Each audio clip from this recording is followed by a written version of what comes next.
So guys, there is this fundamental question that every scholarship aspirant must have asked themselves at one point or the other in their scholarship journey. And this question is, how competitive is my profile for scholarship purposes? Can I ever win a scholarship with this my current profile? And several other related questions. So if you are in these shoes, know that you are not alone. Actually, studies have shown that between 2020 to 2026, that scholarships have become increasingly more competitive than ever before. Okay, so those that win scholarship are those that position themselves strategically, those that know their weak points and their strengths and what they need to do in order to move from point A to point B. And that is the whole essence of this video tutorial. Guys, if you are new here, my name is Eze and I'm the founder of Funded Scholars. Here at Funded Scholars, we teach you how to position yourself strategically in order to win your dream scholarships. All right. One of my mentors said that scholarships are never won by emotions. They are never won by pity. They are won based on the overall competitiveness of the profile you are presenting to the assessing bodies. In order to help you assess your competitiveness for scholarship purposes, my team and I have come up with a 14-factor self-assessment test, which anyone can take at any time, okay, to know where they are at the moment and what they need to do to get to the point where they desire. Okay. Now, to consider yourself competitive, you need to score at least 10 over 14 in this self-assessment test. Okay. But if after taking this test and you find yourself scoring less than 10, do not panic, do not worry. The test was designed to show you where you are in the first place, so that you have enough time to know exactly the things you should be working on, to build a competitive profile. All right. So while 10 is the minimum, we always recommend that you push beyond that, aim for 12, 13, or even 14, because all of them are things that you can easily obtain within 1 year. So without further ado, let's get started right away. And for those of us who do not have any teaching experience, do well to watch this video to the end, because at the end of this video or somewhere in between, I'm going to show you how you can acquire, how anyone in any part of the world can acquire teaching experience that can be used to boost their profile. Okay, so do well to watch this video till you get to that point. It will really help you. So without further ado, let's get started right away. So get started with the 14 self-assessment tests. Okay, you need to pull up a piece of paper, all right, and on top of it you need to write 14 self-assessment tests. Okay, and then on the right hand side you need to write the numbers 1, 2, 3 down to 14. Okay, so if I mention anything that you have, all right, you write 1. Okay, if you do not have it, you write 0 next to it. Okay, this is how you are going to play this game until you get to 14. So the first item on our list is your CGPA, okay, your cumulative grade point average, all right? And for you to score this point, you need to have at least a CGPA of 3.5 over 5.0 based on the Nigerian grading system, right? Now, if you have a CGPA of 3.5 and above, mark yourself 1. But if you do not have it, mark 0 on that very point. Now, the second point on our list is called previous academic and non-academic laurels.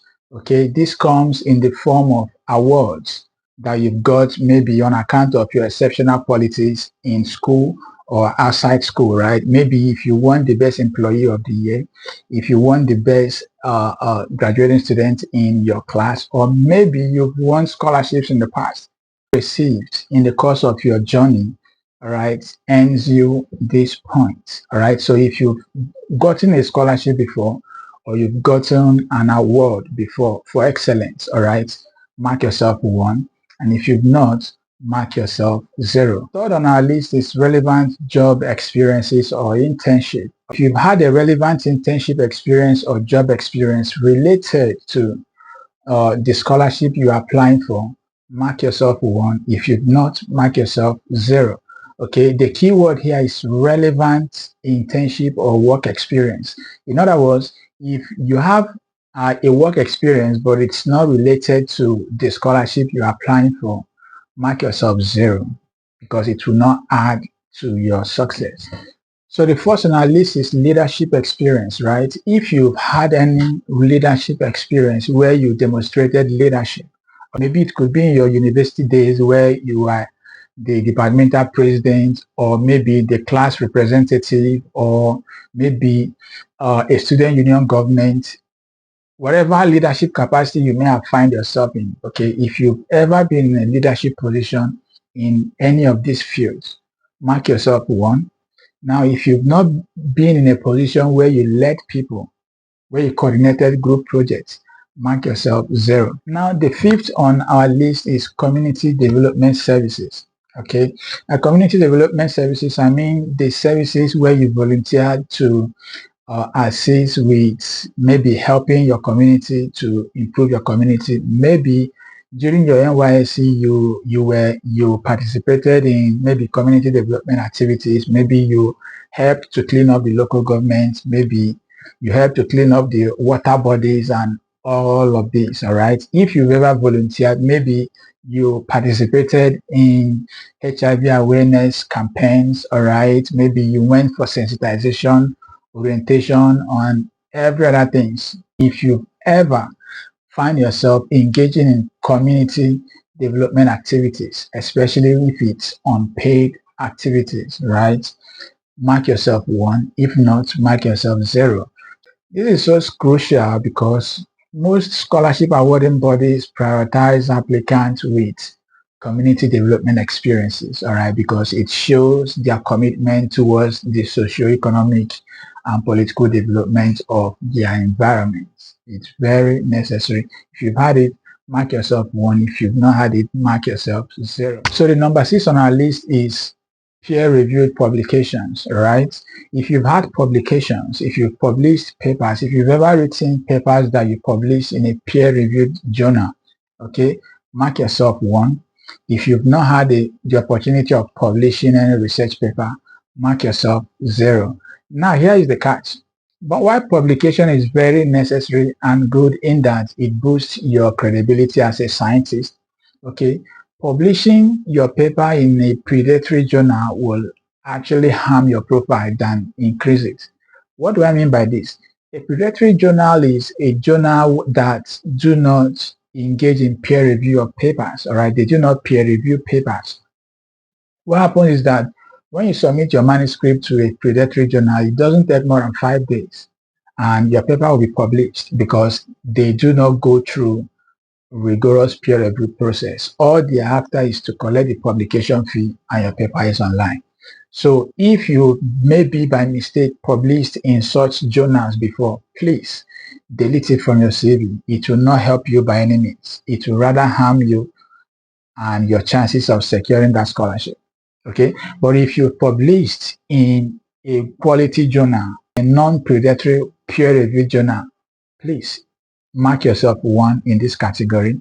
But if not published in any journal, mark yourself 0. Now, the number 7 on our list is research experience. If you've had a research experience, maybe you wrote your undergraduate research project by yourself, okay, it qualifies squarely as a research experience. Maybe you intern in a research institute like maybe Nigerian Institute of Microbiology or wherever, okay, or Nigerian Institute of Foreign Affairs. If you've engaged in any research activity in this institute, all right, maybe in the form of collecting data, interpreting data, administering questionnaires, interviews, and interpreting this, okay, they all qualify as research experience. So if you've ever been in a situation where you demonstrated research abilities, that qualifies as a research experience. So if you've had it, please mark yourself 1 in this category. But if you do not have it, mark yourself 0. I believe that most Nigerian graduates did undergraduate research projects. Okay, so that qualifies as a research experience. So number 8 on our list is teaching experience. Teaching experience is very important, especially for those going for doctoral programs like PhDs, because most of the funding for PhD programs comes either through research assistantship or teaching assistantship. So if you've had a If you've been in a position where you taught people, where you handle courses, maybe it must not be in university setting. Maybe you were in a position where you taught your colleagues, all right, maybe did tutorials on specific topics, or maybe you served during your NYSC, you were posted to a secondary school where you served as a secondary school teacher, or any related experience, you can include it. Now for me, during my NYSC, I served as a secondary school teacher in a community located in Nasarawa State. So that qualifies as a teaching experience. Though I've gone on to have several other teaching experiences, which I will still let you know at the end of this video. So if you've ever taught in any formal setting, mark yourself 1 in this category. And if you've not, mark yourself 0. So number 9 on our list is relevant skills. The keyword here is relevant skills, right? If you've been upgrading your skill set in a related field, in a field related to the scholarship you're applying for, mark yourself 1. Let me explain this. By relevant skills, I mean a social science student, for instance, could consider the ability to use softwares like NVivo for qualitative data analysis or SPSS for quantitative data analysis as a relevant skill. Okay, if you are able to use Stata, for instance, okay, it qualifies, or even Python, they all qualify as relevant skills, okay, for social scientists. Now for those in maybe environmental science or so, ability to use ArcGIS, to digitally create maps could qualify as relevant skill. Okay, based on your field, the relevant skills that are required of applicant for a field, right? If you've ever developed expertise in any one or several of them, mark yourself 1. But if you've not developed any skill in these relevant tools, okay, mark yourself 0. Now the number 10 on our list, is online courses, relevant online courses. Now there are several online platforms where you can obtain certifications that are relevant and valid. All right, we have courses, we have online platforms like Coursera, like Udemy, like LinkedIn Learning, and several other platforms where actual universities and organizations come to teach. Now, if you've gone through any of these certification courses and you have certificates to prove it, okay, mark yourself 1. If you've not, mark yourself 0. One good thing about online courses or certifications is that it gives you access to fill the skill gap you have, maybe in your undergraduate days or in the new field that you want to maybe get your scholarship on. For instance, if I did my bachelor's degree in political science, for instance, okay, and then I want to get a scholarship in forest policy, for instance, okay, and I do not have that expertise to engage in a master's in forest policy, what I simply do is to fill this skill gap, I go to platforms like Udemy or Coursera and take specific courses on forest policy, maybe foundations of forest policy, introduction to forest policy, and all the rest, right? To build that relevant skill sets, which will enable me to do well in my new choice of study. And the admission committee, when they go through your CV and find out that, okay, you studied this in your undergraduate and you want to do this, but in between the gap, you've been able to fill this gap by taking relevant certification programs online, it will greatly boost your chances. So if you've ever had course to take online certification programs that are relevant to the scholarship you're applying for, mark 1 for yourself. If you've not, mark 0 for yourself. So the number 11 on our list is relevant professional and academic certifications. This means that if you've obtained a professional certificate like ICANN, maybe chartered accountant, okay, or maybe you've obtained a PGD or a master's degree or any other certificate within this level, okay, mark yourself 1. But if you've not, mark yourself 0. This takes us to this number 12, okay, which is professional association, okay. It's different from professional certification. right? Professional association is your membership to professional and prestigious bodies. Talking about Nigerian Institute of Accountants, maybe Nigerian Institute of Personnel Management, or Chartered Institute of Personnel Management, rather. Other prestigious organizations like Nigerian Political Science Association, Nigerian Microbiology Association, and other prestigious organizations, right? If you are a member of any of these professional associations, mark yourself one, because this, your membership to professional associations, positions you as an expert, someone who is hungry for knowledge, someone who networks with other like-minded professionals in the field to advance the cause of that field, right? So if you are a member of, maybe in my own case, I'm a member of American Political Science Association, Nigerian Political Science Association, and some other chartered agencies in Nigeria, okay? It positions you as someone who is hungry for knowledge, right? So if you belong to any of these associations, mark yourself one, and if you do not, mark yourself 0. Then the number 13 on our list is academic conferences, right? If you've attended an academic conference before, okay, mark yourself 1, and if you've not, mark yourself 0. By academic conference, I do not mean just attending the conference for the sake of attending the conference. I mean going for these conferences to present a paper, okay? So if you've actually written a research paper before and applied for a conference, and then they accepted your paper, then you went to that conference and presented the paper, mark yourself 1. But if you merely attended a conference, or you've never attended a conference without presenting a paper, mark yourself 0. Now, the last on our list is reference letters. Okay, reference letters. Do you have a reference letter? Do you have a good relationship with your professors that can give you a reference letter once called upon? You know, you may be surprised that I included a reference letter on this list. Yes, but the reason I did that is that the quality of your reference letter determines whether you get a scholarship or not. All right. So if you don't have any reference letter at the moment, start building relationships with your professors, with your university lecturers at this point. So that is the 14 self-assessment test. All right. Now here is the main deal. Here is the main deal. It doesn't matter where you are.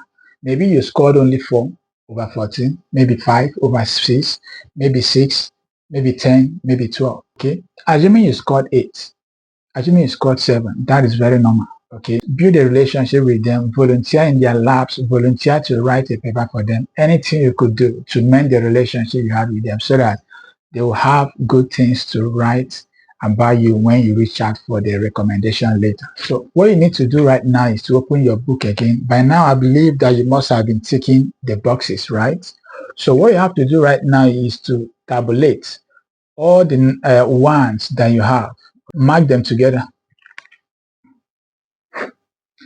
So immediately after taking the self-assessment test, all right, pick up your exercise book again and calculate the number that you have. Okay, assuming that you scored 7 only, means that you have 7 additional things that you need to start working on. Okay? Maybe you do not have publications. Maybe you've not presented any paper in a conference. Maybe you've not had any relevant research experience. Maybe you've not volunteered. Maybe you've not had any teaching experience. Okay, whichever area you are lacking on in your competitiveness, you now know exactly where to focus your energy on. Okay, if it's publications, then of course publication is very important. If it's publications, what you can start doing right now is to maybe reach out to your colleagues. Okay, talk to them. Okay, let's collaborate our ideas together to publish a paper or 2. Okay, you can reach out to your former supervisor, okay, who supervised your undergraduate research project. Sir, I would like to publish my research, my undergraduate project. Can you help me? Your supervisor will ask you to bring your project paper again. Then he can work with you to extract relevant sections turn them into a paper, and send to a journal for publications. Okay, if you do not have any leadership experience, you can go out there and maybe join organizations, associations, ask to volunteer. Okay, take up leadership positions, take up responsibilities. All right, if you've published a paper and you've not presented in an academic conference, this is your opportunity to start getting access to information on the internet. Twitter, LinkedIn are the two most favorite place where you could get notice, okay, about conferences. Apply for these conferences, write your abstracts, write your proposals, send your documents to them. Okay, when accepted, you can go and present your document. This is how to build a competitive profile for scholarship. Now, there are several other things on the list that I will not go into details now, but anyone you do not have, remember, the better, the better. The cutoff mark should be 10. Ideally, you should aim for 14 rather. Why you may not have control over your CGPA since you graduated already, there are several other areas that you can improve on that will overshadow your class of degree. So, if you follow these strategies, okay, give yourself 1 year, you will be able to have research experience, you will be able to have publications, you will be able to have conferences. Okay. Collaborate with researchers. There are several opportunities, okay, where you can collaborate with researchers. I'm even available if you are in the field of public policy, the field of political science, in the field of environmental governance. You can reach out to me. Maybe we can brainstorm on research ideas, okay, and come up with a paper that will publish in a very responsible, reputable journal. Okay, this is how to build connections, right? So that is it. And like I said, for those of you who have watched to this point, I said earlier that I was going to give you bonus, right? And the bonus is this: if you do not have any research, any teaching experience is very good, okay? If you do not have any teaching experience, because I've had several teaching experience, I've taught in secondary school during my NYSC. Okay, I took my classmates on tutorials, several tutorials. I helped my undergraduate project supervisor to teach one course, okay, to year 1 students for 2 years. All right. But beyond that, I equally volunteered in an online platform called Engine, ENGIN. The link will be somewhere up here on the screen. All right. Engine platform, if you do not have any teaching experience at all, you can volunteer on Engine platform. Okay, on this platform, you will be assigned to a Ukrainian student or several Ukrainian students so that you can help them, teach them English. So you can teach these Ukrainian students the use of English, right? You don't have to bother about knowing the rules, the clause. All that is required of you is to have you just to know how to speak basic English. Okay, and then you can use this skill to teach Ukrainian students that are facing the impact of the Russian incursion, right? That is it. And if you are volunteer for 3 months, you only volunteer for like 1 hour in every week. Okay, and it will be an online session with your Ukrainian students. Okay, so you can volunteer for 3 months, and that is all. And you can put this in your CV. You can write about it in your SOP that, okay, this is what I did during my volunteering experience. Boost your overall profile significantly. So that is it, guys. If you have any question, okay, if you have any question whatsoever concerning this 14-factor self-assessment test, do well to leave your comments in the comment section below, because I will be there to answer each and every one of your questions. And to ensure that you do not miss any of our upcoming videos, right, make sure to subscribe to this channel and share this channel so that other persons within your network would learn. We publish videos like this weekly, all right, and do it to start along. So until then, bye.